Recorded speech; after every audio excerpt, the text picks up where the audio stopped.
ng nanay. Na kaya wag kayo nagdadako, huwag nyo kinokontra mga nanay nyo. Hindi po ako nagsasalita dahil akong preacher. At hindi po ako nagsasalita dahil akong perfecto na kaya kong lahat gawin to, no. Mga kapatid, ano sabi sa atin ng Panginoon? Lalago tayo from glory to glory. Amen. Hindi man matanggal sa iyo yung ugaling ganyan. Paunti-unti, baguhin tayo ng Diyos. Amen. I dwell among my own people. Ang pinapahalagahan pala nitong babae ay yung paglilingkod niya sa Panginoon.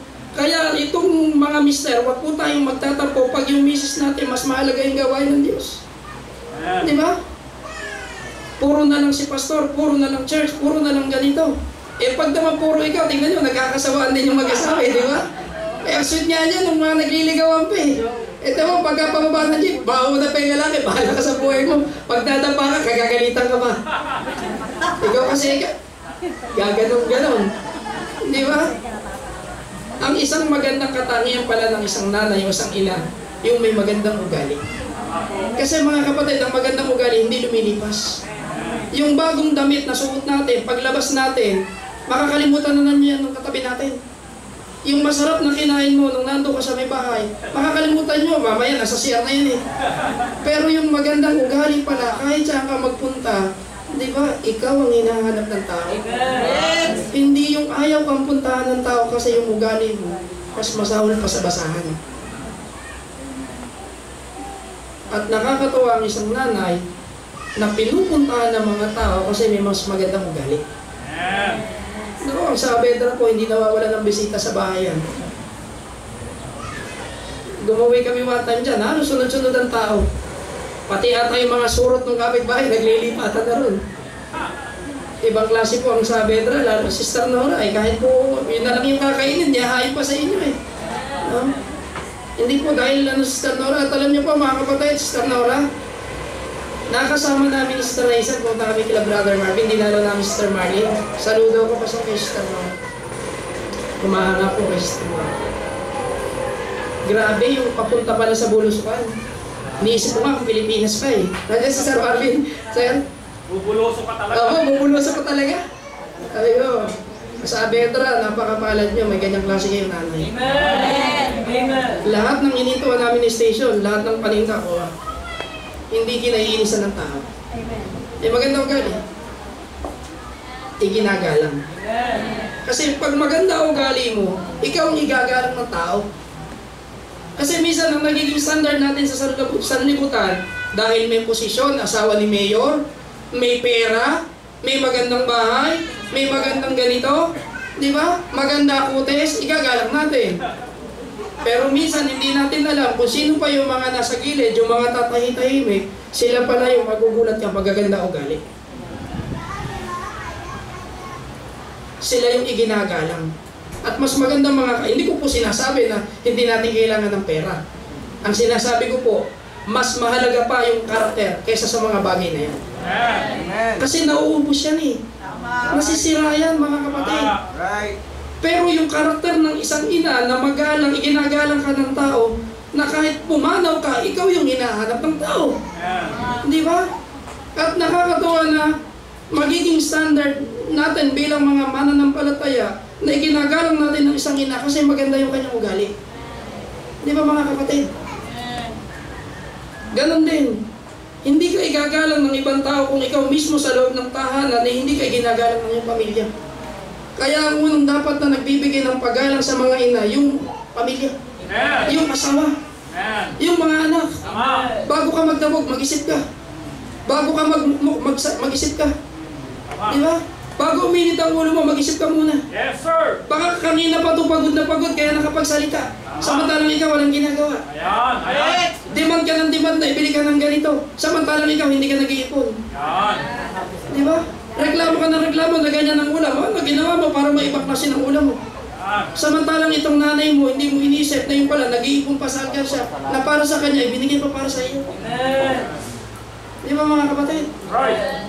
Kapag ang isang tahanan, alam niyo, narinig ko kay Nanay Adad at kay Nanay Meng, kapag ang mag-asawa pala walang tantim, puro babae lang, walang mararating ang pamilya. Masinop na masinop yung nanay. Nako, pagdating sa asawa naman, bulagsak. Nakahawak lang ng 2,000 piso, nagbibili na ng kung ano-ano. 2 kilong pansit na. Umorder pa ng video, okay? Di ba? Karanasan po namin yan sa bukid. Ang sipag-sipag sana nitong babae, nagtitinda ng mais. Yung kulay ng mukha hanggang sa katawan, naging kulay na ng balat ng mais. Sa init ng araw, samantalang yung asawang lalaki, magtatrabaho, pag uwi sa trabaho, may kinitang pera, ayaw, sasat na. Paano gagawin? Samantalang yung asawa, mga kapatid, ayaw maghapon, magdamag, nandun, nagtitinda. Problema pa niya, pag hindi naubos yung paninda, walang kakain ng pamilya. That is the reality of life. Bago tayo maglokohan. Hindi po tayo tinuturuan ng Biblia, mga kapatid, na tayo maging ritual. Na pinagpapala tayo na kapag tayo dumadalo, pero pag uwi natin, iba na naman ang klase ng buhay natin. Naglolokohan tayo. Hindi ko natin kailangan ng magagandang sasabihin. Ang natutunan ko sa pastor ko, di baling masakit ang sasabihin, basta totoo. Masaktan bang kayo sa akin, mahal ko kayo. Right, sir. At alam ko yung mga nanay na ganyan. Sister Tess, nakakasalubong namin mga kapatid. Alam niyo, hirap magtinda. Napapahiyaya sa mga tindero. May mga, alam mo, may mga klase ng mamimili, pipintas pa. Piso, 2 piso na lang tubo, tatawarin pa. At ang matindiron, tamin pa. Diba? Pipintas ang papagtalikot, nangutang lang naman pala. Medyo maligat yung sabihin ko. Utang lang naman. Walang lapik. Walang lapik. Alam niyo po mga kapatid, ang problema nitong babae, wala siyang anak. Hindi alam ito ni Elisha. At nalaman na lang niya kay Gehazi na kanyang kasama assistant. Hindi naman sinasabi, kung gugustuhin mga kapatid, pwedeng sabihin ng babae na, Prophet Elisha, may need ako, wala akong anak, kaya ako ito ginagawa. No! Wala siyang demand. Wala siyang ibang motibo. Di ba? Hindi alam ni Prophet Elisha na itong Shunammite woman walang anak. At masakit mga kapatid sa isang babae na matagal na kayo nagsasama, ginawa mo ng lahat pero hindi mo kayang bumili ng anak. Kahit umampung ka, iba yung sarili mong anak. Iyon ang problema ng babae. Pero hindi niya sinabi mga kapatid. Tingnan niyo yung mga nanay, nagtitiis pala para sa atin. Ilang sakripisyo kaya mga kapatid ang ginawa ng mga magulang natin para sa atin. Hindi ba? Alam niyo, unang napapahiyaya kaysa sa atin. Pag may nangyayari sa atin hindi maganda, tayo ang nagiging dahilan kung bakit nagkakaganyan yung mga magulang natin. At nung nagkaanak itong Shunammite woman, basahin po natin. Verse 30. Ano po ang sabi dito? And the mother of the child said, nagkaanak siya. Ang nangyari lang po, nung nagkaanak itong Shunammite woman, yung anak niya, sinama niya sa bukid one time. Ano naging problema? Yung anak niya nakaramdam na masakit ang ulo. Nung sumakit ang ulo, namatay. Namatay. Ang tagal hindi nagkaanak. Namatay pa.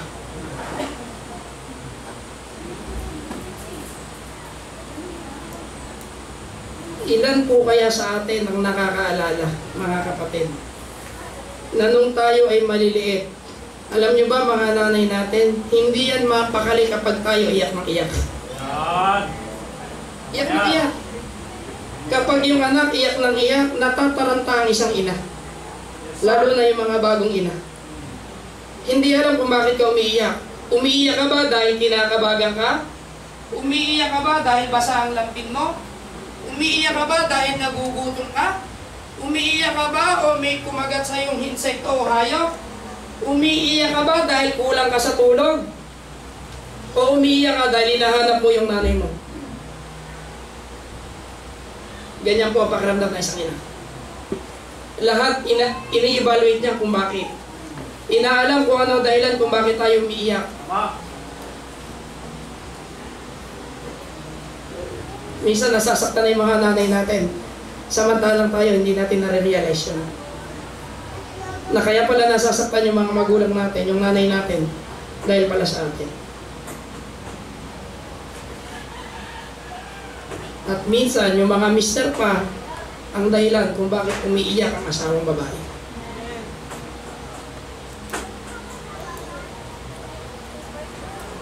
Nung walang anak yung babae, hindi niya sinabi na kailangan niya ng anak.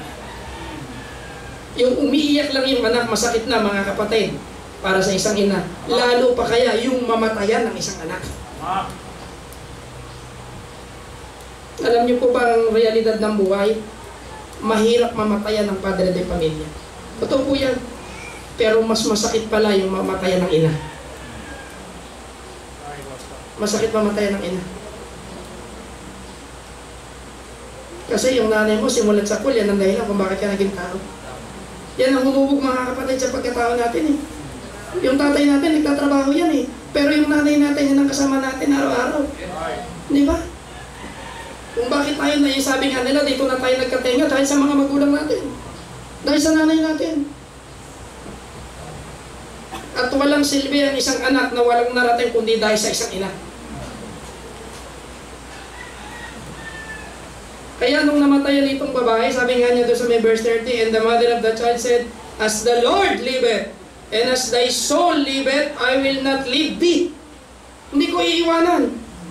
And he arose and followed her. Nung namatay yung bata na nandoon sa may kabukiran, sabi nung asawang lalaki, iuwi nyo sa bahay, dali nyo doon sa asawa ko. Nung inuwi ito sa bahay, pinangko kaagad nung ina. At nung pinangko, sinabi doon sa may mga katiwaran na ipagandaan nyo ako ng kabayo, pupunta mo si Prophet Elisha. Alam niyo mga kapatid kung sino ang nag-insist na dalhin yung bata kay Prophet Elisha? Yung babae. Hindi yung lalaki. Hindi ko sinasabi na walang ginawa yung lalaki. What I'm trying to say is, mas mabigat sa isang ina mga kapatid. Yes. Hindi ba? Pag wala pa kayo sa bahay na 10 oras na mga kapatid na hindi kayo nagte-text, natatakot siya, kinakabahan na yan. Right. Pag pumili kayo ng lalaki na hindi gusto ng magulang nyo para sa inyo, lalo ng nanay nyo na hindi naman mukhang katiwa-tiwala itsura, huwag nyo nang piliin. Hindi baling dyan na kayo sa church, pupogay rin yan. Hindi ba? Right. Eh at least, hindi totoo naman eh, at least kilala ng nanay nyo. Di ba? Kesa naman pipili ka ng lalaki na hindi kilala ng nanay mo, mas lalong kinakabahan yan. Right. Kasi ang nanay nyo, nauturin ng tatay nyo nun.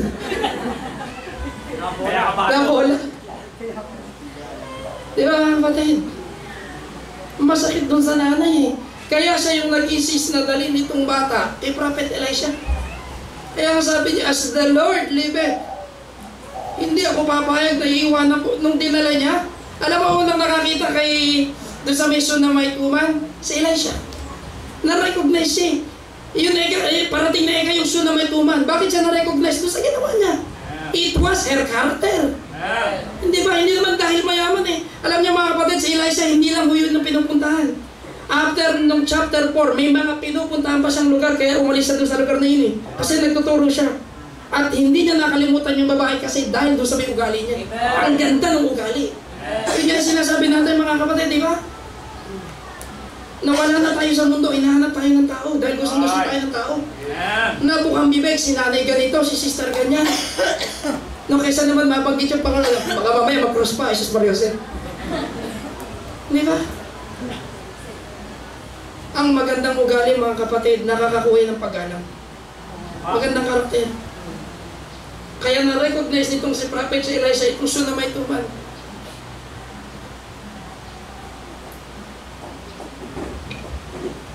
Yung ugali natin mga kapatid, mahalaga ito sa buhay. Lalo na sa isa sa mga nanay ko, ano? Ako po ay sumasaludo po sa inyo. Nakita niyo po yung siya na may tuman. Gagawin niya lahat para sa anak niya. Hindi pa?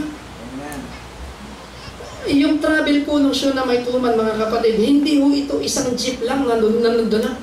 At tignan niyo po, ang ugali ng siya na may tuman mga kapatid, nag-usap kami mag-asawa, ano ang ginawang kakaiba ng siya na may tuman? Hindi sa doktor nagpunta. Hindi sa ospital. It was the man of God himself. At tignan niyo po, yung babae pa ang nauna. Yung nag-usap, yung nag-insist. Kaya pala sa mga churches, mas marami pala yung mga nanay, pastor. Mas marami pala talaga. Kasi ang pinakamalambot na puso sa isang pamilya, nanay. Mapagsalita mo lang yan, iiyak na yan.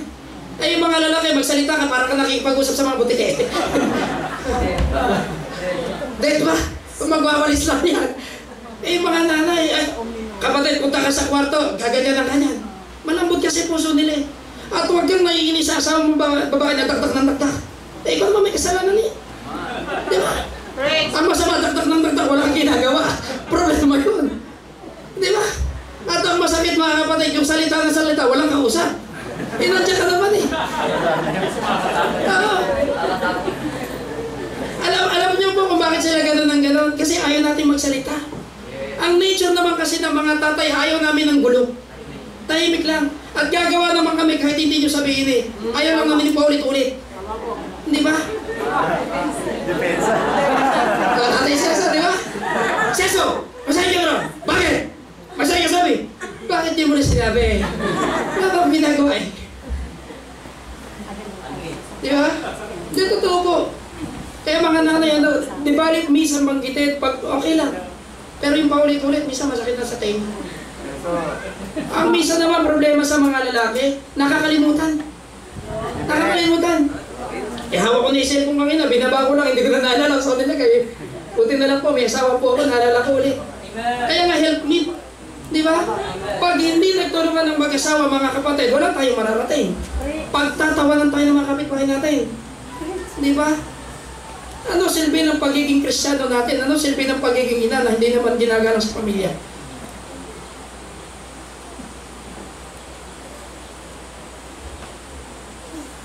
Kaya nung dinala, nung Shunammite woman yung anak niya kay Prophet Elisha, siya yung unang ma-recognize ni Elisha.